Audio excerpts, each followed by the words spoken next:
Hello दोस्तों।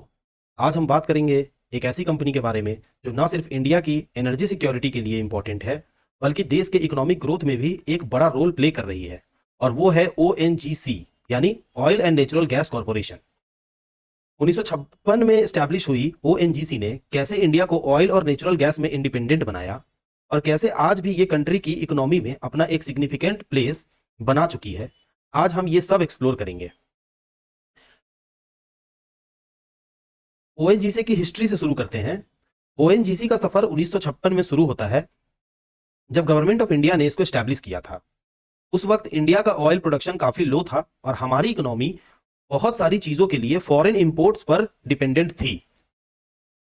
ONGC का बनना एक बड़ा कदम था अपने आप को एनर्जी वाइज इंडिपेंडेंट बनाने के लिए। सबसे पहले ओएनजीसी ने असम में अपना पहला ऑयल फील्ड डिस्कवर किया, जहां से इंडिया को अपनी पहली बार नेचुरल ऑयल मिल रही थी।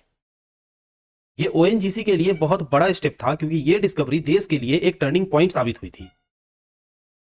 उसके बाद ओएनजीसी ने अपना फोकस ऑफशोर एक्सप्लोरेशन पर भी बढ़ाया और बॉम्बे हाई के ऑयल फील्ड की डिस्कवरी की।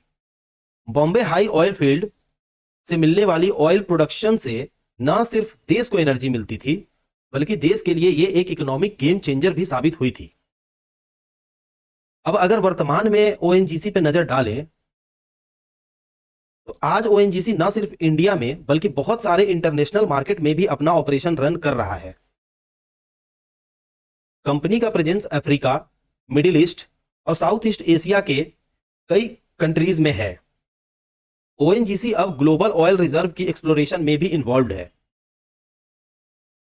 टेक्नोलॉजिकल एडवांसमेंट की बात करें तो ओएनजीसी ने कटिंग एज टेक्नोलॉजीज एडॉप्ट की है, जो ड्रिलिंग, एक्सप्लोरेशन और एक्सट्रैक्शंस में मदद करती हैं।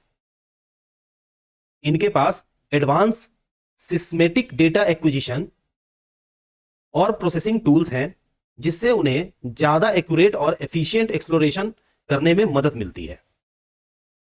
और जब बात आती है इकोनॉमिक कंट्रीब्यूशन की, तो ओएनजीसी का रोल बहुत बड़ा है।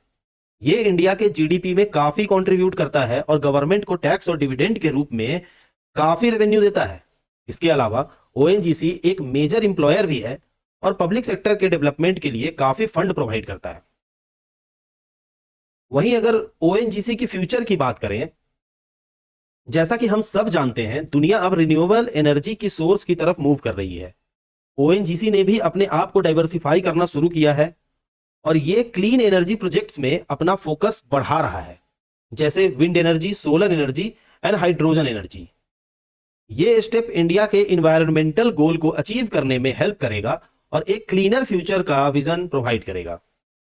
ओएनजीसी का टारगेट है अपने एक्सप्लोरेशन एफर्ट्स को और ज्यादा एक्सपैंड करना, न सिर्फ इंडिया के अंदर बल्कि ग्लोबली भी नए रिजर्व्स के एक्सप्लोरेशन की तरफ अपना फोकस बढ़ाना। यह एक्सपेंशन देश के एनर्जी रिसोर्सेज को सिक्योर करेंगे और ओएनजीसी को एक ग्लोबल लीडर बनने में मदद करेगा। टेक्नोलॉजी का रोल भी फ्यूचर में बढ़ रहा है। ओएनजीसी अपनी टेक्नोलॉजीज को इनोवेट कर रहा है, जिसमें आर्टिफिशियल इंटेलिजेंस और मशीन लर्निंग भी इंक्लूड है, जिससे एक्सप्लोरेशन और ड्रिलिंग प्रोसेस को और एफिशिएंट बनाया जा सकता है। तो दोस्तों, आज हमने देखा कि ओएनजीसी का रोल ना सिर्फ इंडिया के एनर्जी सेक्टर में इंपॉर्टेंट है, बल्कि इकोनॉमिक ग्रोथ और ग्लोबल एनर्जी मार्केट में भी यह कंपनी अपना स्ट्रॉन्ग प्रेजेंस बना चुकी है। अगर हम आज के टाइम में देखते हैं, तो ओएनजीसी ना सिर्फ अपने ट्रेडिशनल ऑयल फील्ड्स को मैनेज कर रहा है, बल्कि रिन्यूएबल एनर्जी और टेक्नोलॉजिकल इनोवेशंस के थ्रू अपने फ्यूचर को भी सिक्योर कर रहा है।